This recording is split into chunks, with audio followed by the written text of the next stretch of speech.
Cher public, nous vous invitons à prendre place confortablement et à fermer la sonnerie de votre téléphone cellulaire.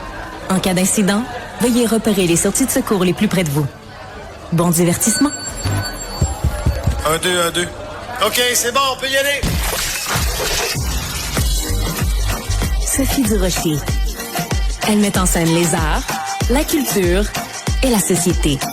Une représentation pas comme les autres. Sophie Durocher. Bonjour tout le monde, j'espère que vous allez bien. Il y a quelques secondes à peine, j'étais en train de parler avec Benoît Dutrisac. Excusez-moi, je cherche mes mots, c'est parce que j'essaye de monter le volume. Je pense qu'il est moins sourd que moi, Benoît. Fait qu'à chaque fois, il faut que je m'ajuste, comprends-tu, les écouteurs. Là, je le mets plus fort. Lui, ça veut dire qu'il le met vraiment pas fort. Ça veut dire qu'il il souffre pas de surdité, hein, notre Benoît national. Non, il y a pas ce problème-là. Alors, la voix que vous venez d'entendre, c'est la voix de Cybèle Olivier. Bonjour, Cybèle. Allô! Très contente de t'avoir de retour avec nous. On parle-tu ou on parle pas? Non. On parle pas? On parle pas. OK, parfait. On est super contents d'être soit de retour et on n'en parle pas de pourquoi tu as été absente sur nos ondes pendant 2 jours. Mais tu travaillais de chez toi. Ben oui, je travaillais de chez moi, mais là, c'est parce que je voulais pas me montrer la face, tu comprends-tu? OK, mais là, tu peux pas.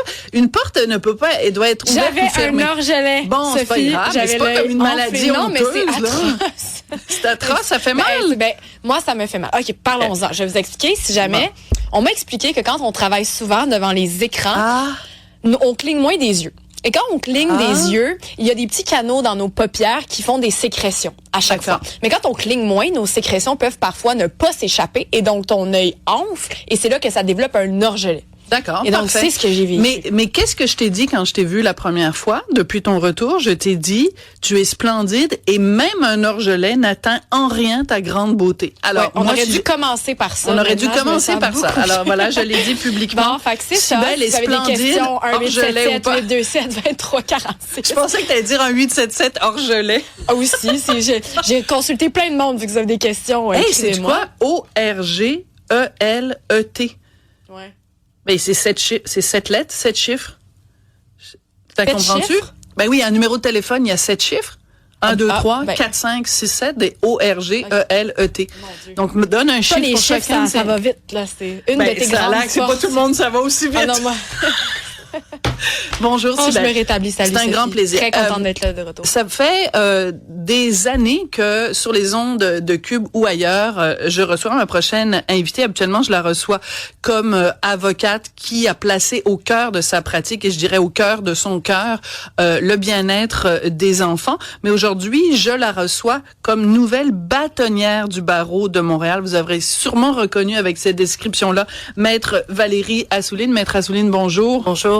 Alors, je le dis, c'est vrai que ce soit à mon émission ou toutes les émissions à Cube, régulièrement, on vous reçoit pour parler des droits des enfants, pour parler des droits de la famille, le droit de la jeunesse, parce que c'est une cause que vous avez portée à bout de bras pendant des années. Oui, c'est une mission de vie. Une mission de vie, c'est très bien dit. Vous avez toujours défendu ça avec fougue. Là, je vous reçois aujourd'hui parce que vous êtes la nouvelle bâtonnière du barreau de Montréal. Moi, je trouve que c'est important de commencer par expliquer à monsieur et madame tout le monde qu'est-ce que ça fait un bâtonnier, qu'est-ce que ça mange en hiver et c'est quoi le barreau et quel rôle il joue. En fait, le barreau de Montréal, c'est le 2e plus grand barreau francophone au monde. On a 17 000 membres. C'est les avocats de Montréal. La mission première du barreau de Montréal, c'est la protection du public. Ça, c'est important. Ouais. Parce que quand les gens entendent ordre professionnel ou ce genre de notion-là, ils pensent que c'est pour protéger les droits des professionnels. C'est le contraire. Absolument. Le barreau de Montréal protège le public. Le justiciable. Le justiciable et soutient ses membres pour qu'ils soient outillés justement à faire face au justiciable et à faire son travail convenablement. Donc, mais c'est important, puis ça fait juste déjà 2 minutes qu'on se parle, mais déjà, on voit c'est quoi un petit peu le problème avec un système de justice, puis c'est la même chose partout à travers le monde, c'est qu'il y a un vocabulaire.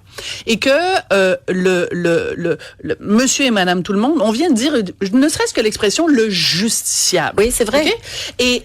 Et c'est moi qui l'ai amené ce mot-là, donc je me tape les doigts, c'est ma faute, mais c'est vrai que une des raisons pour lesquelles les gens se sentent parfois exclus du système de justice, c'est qu'il y a tout un vocabulaire, il y a un décorum, il y a un vocabulaire qui vient avec. Est-ce qu'on peut pas pour que la justice, justement, soit plus accessible à tout le monde, démocratiser ce vocabulaire-là, le rendre plus simple, plus intelligible pour tout le monde? En fait, le barreau de Montréal a eu des initiatives dans ce sens-là. Les tribunaux étaient ouverts en mars dernier pour que monsieur et madame tout le monde, je ne veux pas les appeler des justiciables, mais visitent les palais de justice, se familiarisent et connaissent aussi les services qui sont offerts à eux à Montréal. Donc, c'est sûr que c'est un objectif du barreau de Montréal de rayonner et de s'assurer que les gens comprennent les services qui leur sont offerts aussi par le barreau de Montréal. Évidemment, quand on parle de justice, il y a, puis on va arriver après à votre parcours personnel, Maître Assouline, mais quand on parle de justice, on parle aussi beaucoup de ce sentiment. Parfois très présent, parfois moins présent, ça dépend des causes, ça dépend des semaines, où parfois les gens ont perdu confiance dans le système de justice. Est-ce que ça fait partie des objectifs que vous fixez?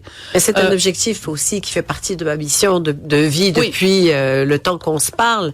C'est important de faire confiance au système parce qu'on a un système qui fonctionne, qui est pas parfait, mais qui fonctionne. Et justement, ces imperfections-là, il faut les nommer, il faut pas mettre ça sous le tapis. Et je pense que c'est ça qui contribue à augmenter cette confiance du public. C'est de nommer ce qui ne va pas et de s'y attaquer pour pouvoir travailler les enjeux.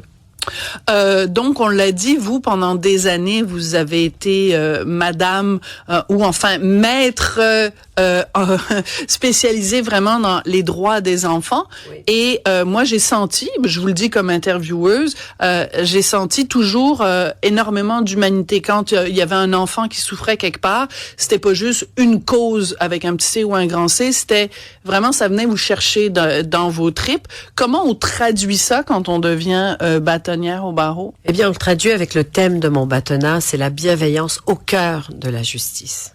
Donc, quand on devient bâtonnier ou bâtonnière, on donne un thème. On donne un thème. Le thème de mon bâtonnat, c'est la bienveillance. C'est mettre l'humain en premier, en avant, et s'assurer qu'il y a de la bienveillance partout. Vous comprenez que, bon, mon mandat, la première fois qu'on s'est parlé, il s'agissait d'une mère et d'une grand-mère qui sont venues à mon bureau, qui ont franchi la porte de mon bureau. La bienveillance aurait peut-être changé l'histoire. C'était en 2019? Exact. Et donc, c'est cette bienveillance-là qu'il faut mettre au centre de toutes nos actions. La bienveillance envers le justiciable, envers le public, la bienveillance au niveau entre collègues, entre confrères, et la bienveillance envers nous-mêmes. Donc, c'est ça, ça va être le mandat. Le mandat. Donc, le rôle du bâtonnier ou de la bâtonnière, c'est quoi? D'ailleurs, d'où ça vient ce mot-là, bâtonnier? C'est quoi? Y a-tu un bâton dans cette histoire-là? Oui! Bon, ben là, il est magnifique en plus avec le... Oui, il y a un vrai bâton. Il y a un vrai bâton, il y a un transfert du bâton justement à l'Assemblée générale. Ma prédécesseur, Maître Larouche, et donc c'est aussi une femme, je suis très fière parce que je suis la 10e femme qui a été bâtonnière. Et donc, il y a ce transfert du bâton. Et donc, c'est le transfert du rôle. C'est drôle. Et puis, il y a une lignée d'hommes et de femmes qui sont passés avant moi et qui sont extraordinaires. Alors, c'est important, donc vous l'avez mentionné, vous êtes une femme, vous êtes la 10e femme à la tête du barreau de Montréal. Oui. Et je trouve ça très important. Habituellement, dans mes entrevues, jamais je mentionne l'origine des personnes parce que je trouve pas ça pertinent. Mais vous, dans votre cas, c'est important parce que on parle d'une société diversifiée au Québec. Vous êtes né au Maroc. Vous êtes arrivé au Québec, vous aviez 4 ans. 4 ans. À quel point c'est important pour vous que quelqu'un issu de l'immigration, disons ça comme ça, que quelqu'un issu de l'immigration prenne la tête du barreau de Montréal? Oh mon Dieu, c'est important parce que d'abord, la diversité de Montréal. On a une ville qui est très diversifiée. un des mandats et de mission du barreau de Montréal, c'est justement la pratique de défendre, justement, de protéger les justiciables contre la pratique illégale du droit. Et cette pratique illégale du droit affecte justement les populations immigrantes. C'est des gens qui arrivent au Québec, qui habitent à Montréal et qui se font flouer par des pseudo-conseillers, pseudo-avocats. Donc, et ça, c'est quelque chose qui vise vraiment les immigrants, les nouveaux arrivants. Les nouveaux arrivants, les populations vulnérables, oui. Mais un tiers des cas de pratiques illégales visent les nouveaux immigrants à Montréal. Donc, c'est certain que ça me touche profondément parce que je me pense à mes parents qui sont arrivés du Maroc sans repère, sans grands-parents, juste avec la langue de Molière. C'est le seul repère qu'on avait. Et donc, je trouve que c'est concret comme aide justement à la population immigrante à Montréal. Quand on dit pratique illégale du droit, c'est des gens qui n'ont pas, évidemment, donc, leur diplôme d'avocat, mais qui font croire à la personne en face qu'ils peuvent faire des démarches et, évidemment, ils se font payer un salaire d'avocat. Exact. Et le problème, c'est qu'il y a des droits qui sont floués à la fin de cette histoire-là, souvent. Et c'est pour ça que il y a une campagne de sensibilisation. Il faut que, justement, on se pose des questions. Quand quelqu'un se présente comme avocat, on peut vérifier s'il est avocat, justement. Ça devrait être la première chose à faire. Première chose à faire. Quand une personne nous donne un rendez-vous dans un petit café pour parler de notre dossier, ça ne se fait pas. C'est pas une pratique usuelle là chez les avocats. Donc il y a des drapeaux rouges comme ça qui devraient se lever et il y a de plus en plus de signalements en pratique illégale, justement, à Montréal. Fascinant. Quand on parle de signalement, évidemment, ça me fait penser à la DPJ. Est-ce que, à titre de bâtonnière, vous conservez quand même votre pratique en droit de la famille, en droit des enfants, en droit de la jeunesse? Absolument. En fait... Comment vous allez trouver le temps? Le temps, vous savez que je dors peu.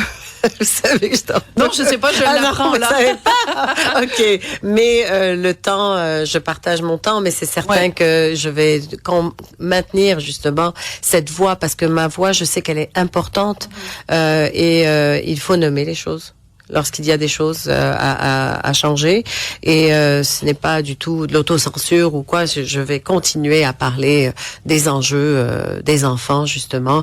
D'ailleurs, j'aimerais mettre en lumière les enfants cette année à travers mon bâtonnat. Quand on parle de bienveillance, c'est aussi entendre les enfants, c'est s'assurer que ils ne restent pas dans l'ombre et qu'on puisse en parler. Ben surtout que quand on parle de direction de la protection de la jeunesse, qu'on se rappelle que le bien-être des enfants, c'est ce qu'il y a de plus important et ça devrait toujours être au cœur de la chose.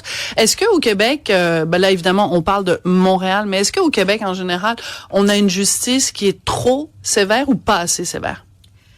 C'est pas une question de sévère ou pas sévère, ça dépend.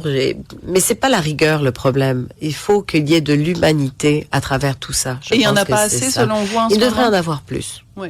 Et il faut qu'on se penche là-dessus. Il faut qu'on ait plus de bienveillance. Surtout quand on parle de petites personnes, des enfants, qui ont les mêmes droits qu'un justiciable. Un enfant ou un adulte doit avoir les mêmes droits. Donc, il doit se faire entendre.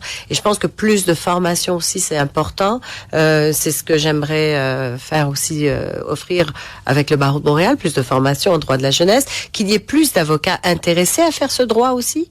Parce que c'est pas facile d'être avocat en droit de la jeunesse. Donc il y a une réticence de la part des avocats de prendre ces dossiers-là. Et ce serait bien d'avoir plus d'avocats en droit de la jeunesse. D'accord. Cybèle, tu voulais intervenir? Oui, je me demandais si la nomination de Marie-Ève Brunette-Kitchen comme commissaire au bien-être des droits aux enfants, est-ce que ça, c'est une bonne nouvelle pour vous? Est-ce que ça va vraiment changer quelque chose? C'est une excellente nouvelle. D'ailleurs, j'espère pouvoir travailler avec Madame Kitchen justement pour justement qu'elle puisse qu'on collabore, parce qu'il faut collaborer, que ce soit avec Madame Kitchen ou avec Madame Hill aussi. L'enfance, ça reste le centre de mes préoccupations. Ça changera pas. Maître Valérie Assouline, est-ce que votre titre change? Est-ce qu'il faut vous appeler bâton? Non, vraiment je sais pas. Non, je sais pas. Est-ce que le mot bâton, maître bâton, non? Ça reste pareil. Alors moi, j'aimerais bien parce que ça me fascine cette affaire de bâton. Donc la prochaine fois que vous croisez le bâton, non, juste m'envoyer une photo qu'on puisse se familiariser avec ce nouveau rôle. Donc félicitations. Merci beaucoup. La 10e femme bâtonnière la 10e femme bâtonnière, la 10e femme à occuper le poste de bâtonnier ou bâtonnière au barreau de Montréal. On va vous avoir à l'œil. Merci. C'est-à-dire qu'on va être à l'affût, évidemment, de vos prises de position. Et évidemment, la barre est haute parce qu'on connaît vos engagements. Donc, on va vous garder un petit œil sur vous. Merci Dans le beaucoup. bon sens du terme, Maître Assouline. Merci beaucoup. C'est très gentil. Merci. Merci.